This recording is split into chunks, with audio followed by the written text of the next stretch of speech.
Այսօր քարոզարշավի վերջին ակորդային օրն է, բարձր տրամադրությամբ շարունակում ենք քարոզարշավը Երևան քաղաքում, լինելու ենք Արաբկիրում, հետո Երաստ թաղամասում, կենտրոնական հատվածում, բայց ուզում եմ ամփոփիչ երկու խոսք ասել երեկվա բանավեճի մասին։ Երեկվա բանավեճը մեր ժողովրդին ցույց տվեց, որ ժողովուրդը շանս ունի խուսափելու քաղաքական անապատից։ Այս շենքը ինչով է սիմվոլիկ, այն Հայաստանի Հանրապետության ժողովրդի իշխանության կրողն է եւ հունիսի 7-ին որոշվելու է թե ովքեր են այս շենքում լինելու։ Մարդիկ, ովքեր բառակույտ են ասում, բայց քաղաքական միտք չկա, մարդիկ, ովքեր դասեր են նոր են սովորում կամ բանավեճի ժամանակ են ուզում դասեր անեն, մարդիկ, ովքեր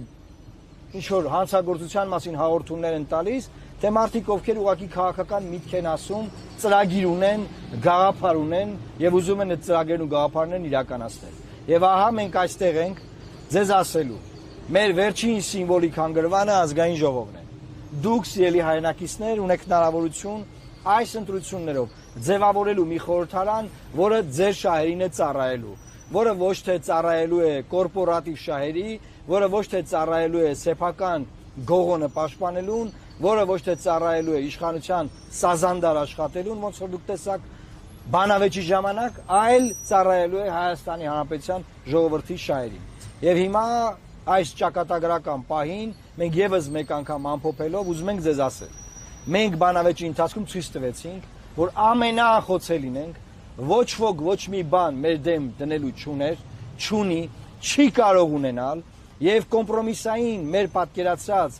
վարչապետի ընտրության գաղափարը առաջ մղելու գործում մենք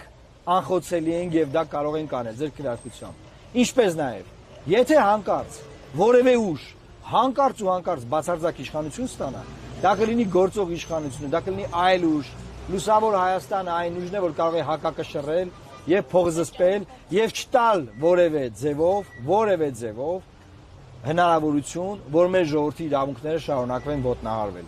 Մենք անխոցելի ենք բոլոր առումներով։ Երեկվա բանավեճը ձեզ համար վկայություն էր։